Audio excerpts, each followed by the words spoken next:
Hey everybody, welcome to the first day of tech. This is Olympic Robotics, and I'll explain why it's called Olympic Robotics and what your goals and your expectations here are supposed to be within this class. First thing I'd like you guys to do is I'd like you to open up your iPads and go to this website right here. Please make sure that you spell it correctly, Troopy with a 7, TH for 7th, grade Lego, all one word, .weebly.com. It is important that you actually load this website up on your iPads because you're going to have to save it to your home screen. What's important about saving it to your home screen is that when you get into next class, and many classes after that, I will ask you to upload this website. And if you haven't saved it to your screen or your home screen, it's going to be a little bit longer for you to upload it, and you're going to waste the time of your team and the class and your time for building. You're going to want as much time as you can possibly get. So please make sure that you load this website up and that you save it to your home screen on your iPads.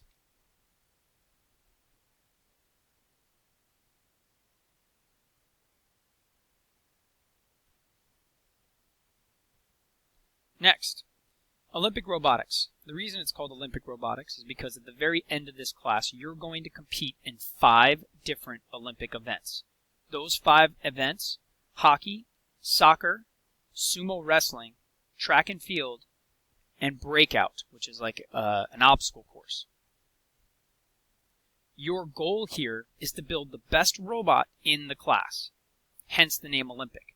Olympics is for athletes who aren't just the best in the state or the best in the country, they're the best in the world. Everybody knows Michael Phelps, but there's probably maybe 1 or 2 kids in this entire school who actually like swimming. But everybody knows who Michael Phelps is because he's the best in the world at swimming. He's got more gold medals than anybody in the history of the Olympics, and the reason for that is he's the best at what he does. The purpose of Olympic Robotics is that you're not just going to be the best in your team. You're going to be the best in the class, and you're striving for being the best in the class. Whatever robot you're building has to be able to beat the other robots. So that's why this says, how will you build a robot that will beat everyone else? Your goal isn't to just build a robot, and it's not a robot with arms and legs, it's a robot vehicle. So your goal is to beat everyone else in the class based on your robot. And if you're not building the robot, you're building an attachment that will connect every single event. So if you're building a hockey attachment, it will connect for the hockey attachment. If you're building for soccer, it'll connect for soccer, and so on and so forth. So whatever attachment you're building also has to be the best attachment in the class. And the great part about this class is teamwork doesn't always pan out for everybody, but in this class, it will. If you do your job, if you do everything you're expected of, and you do it the way it's supposed to be done, and you have 100 in this class, even if someone in your team doesn't do their job, it won't affect you to the point where you will fail. The lowest grade you can get, if you get 100 in the class, and someone in your team doesn't do their job, the lowest grade you can get is an A-, unless more than one person in your team doesn't do anything. And if that happens, the lowest grade you can get is a B.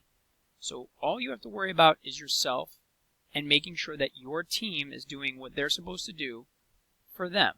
Otherwise, this whole team thing is not going to work out for you. And what usually happens in team is that there's people who love it and there's people who hate it. And the people who are loving it, they're the ones that don't do anything and let everybody else do it for them. And the people who hate it, those are the people who hate the people who just make them do all the work. In this case, you cannot do that. I'll explain. Let's say in this class, and we're just going to pick a student out of the hat.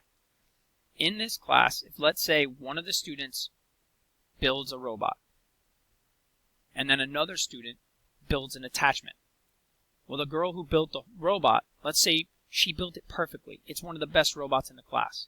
And then the person who was supposed to build the attachment just didn't build the attachment. You know, they were in BSI one week, and then who knows, they went on vacation another week, and maybe they had to wash their cat one other day, so they just never were here, and they don't do their work. The person who built that robot is not allowed to build the attachment that the other person was supposed to build. So, you're not allowed to do it. And because you're not allowed to do it, it means that person who is supposed to build that attachment is responsible for their attachment. So please understand that even though this is teamwork, you still have to do your job. Next, you'll notice at the top of this, there are tabs. I would like everybody to click onto the Home tab. And when you click on the Home tab, this drop-down menu will happen. What you're going to do is you're going to go to the Grade Sheet drop-down and click onto that. And this is where it'll tell you guys how you're getting graded in my class. So the first thing we're going to do is we're going to talk about class participation. Class participation, obviously coming prepared. You'll need a pencil and your iPad every day. You don't need anything else. You don't need a cycle binder. You don't need a bunch of books. You don't need your world language books from your last class. You don't need any of that. You just need your iPad and a pencil, and that's worth 10 points. You show up prepared. Active participation. As I said before, you're responsible for your part of this team. So whether you're building a robot or whether you're building the attachment, you are responsible. So active participation is important to making sure that you're actually working in the class. If I see anybody not working after the first 2 weeks of the class, you will be removed from your team. You will be put into the computer lab, which is in the back by my office, and you will do a PowerPoint. That PowerPoint is based on history of robotics over the course of the history of the last 30 years. So, basically you're looking anywhere between 1975 to 80 up until about 2005 to 2010.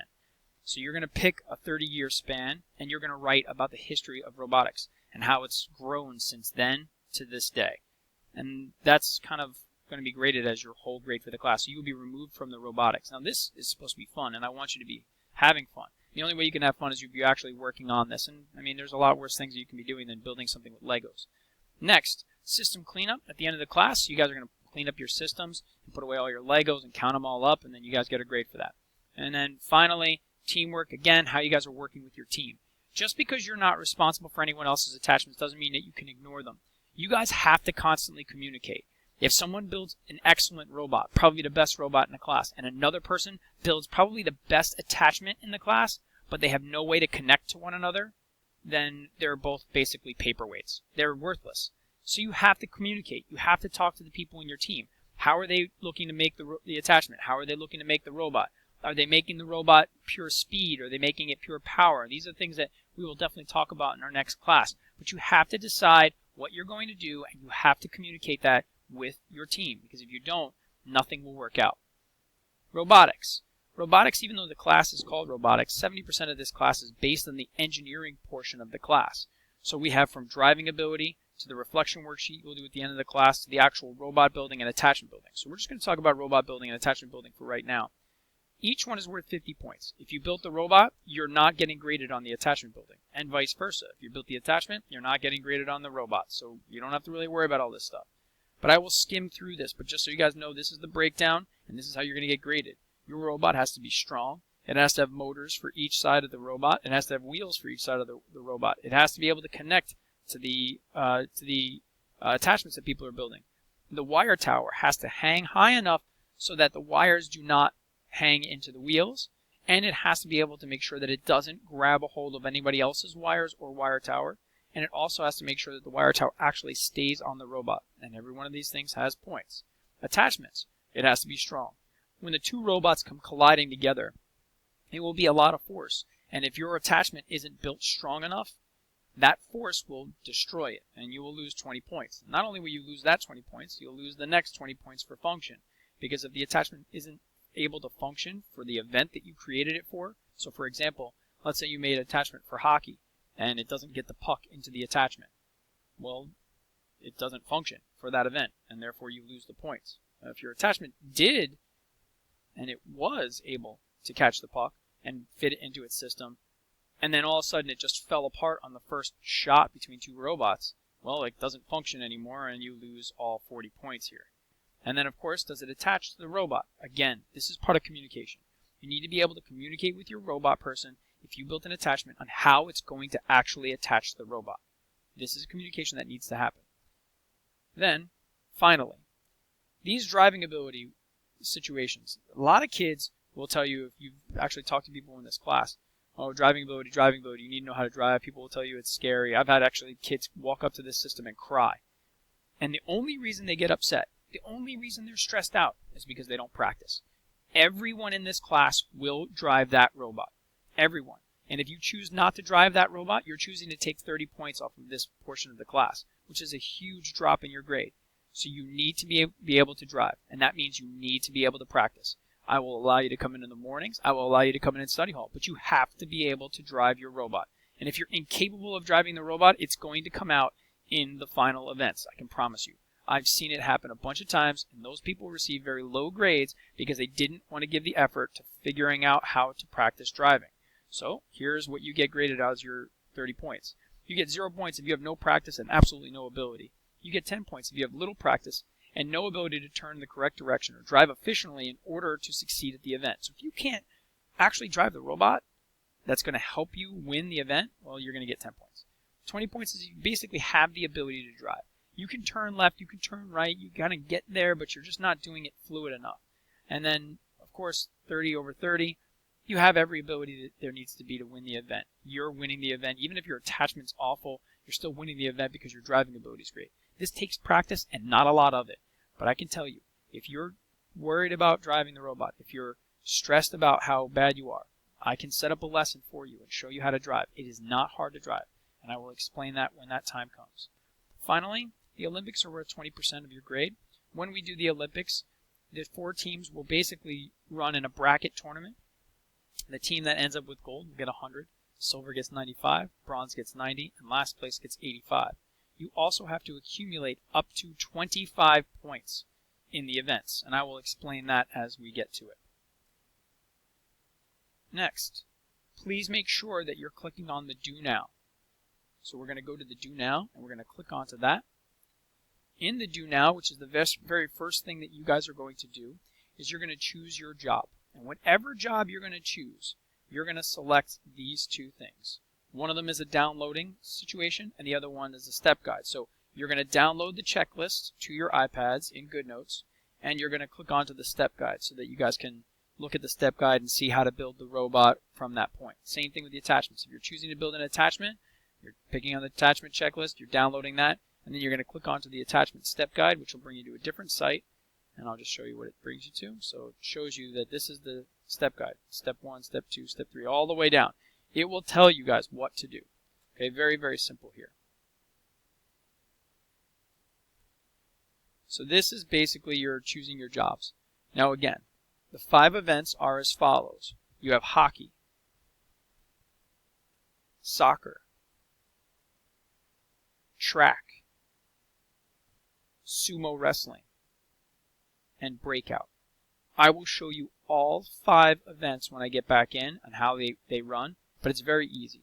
Hockey, there's a little small wooden hockey puck that you have to get into your robot and you have to drive it over the goal. The goal is not a normal hockey goal. It is a recessed goal that will allow the puck to drop into the goal. So it drops into it. Same thing with soccer. You have to make sure the soccer ball gets into your system and can drop into the soccer goal. And track, there are 4 blocks you have to knock off of the board to win the event. Whoever can do that faster wins. Sumo wrestling is basically no holds barred. You're just trying to get the robot off of the arena. And then breakout is you have 4 different colored soccer balls that you have to capture each one of the soccer balls and you have to put them into a specific colored hole. Each event has its own difficulties. Track and field is the easiest one to build for, but the hardest one to drive. And whatever you're building, you're driving for that event. So please be aware. Before you select your teams, I want you guys to go to the calendar so that you can see from the calendar what you guys have. You have 36 days from today. Well, this could be different. I mean, I'm saying it now, but now it shows 36. On yours, it'll probably show somewhere around 32 days or 31 days. But you have 22 hours, 38 minutes, whatever it says for you guys. When this clock hits 0, the final Olympic events will begin. So your driving ability should be perfect by then. Your attachment should be perfect by then. Your robot should be perfect by then. So please make sure you understand that that's why there's a timer here.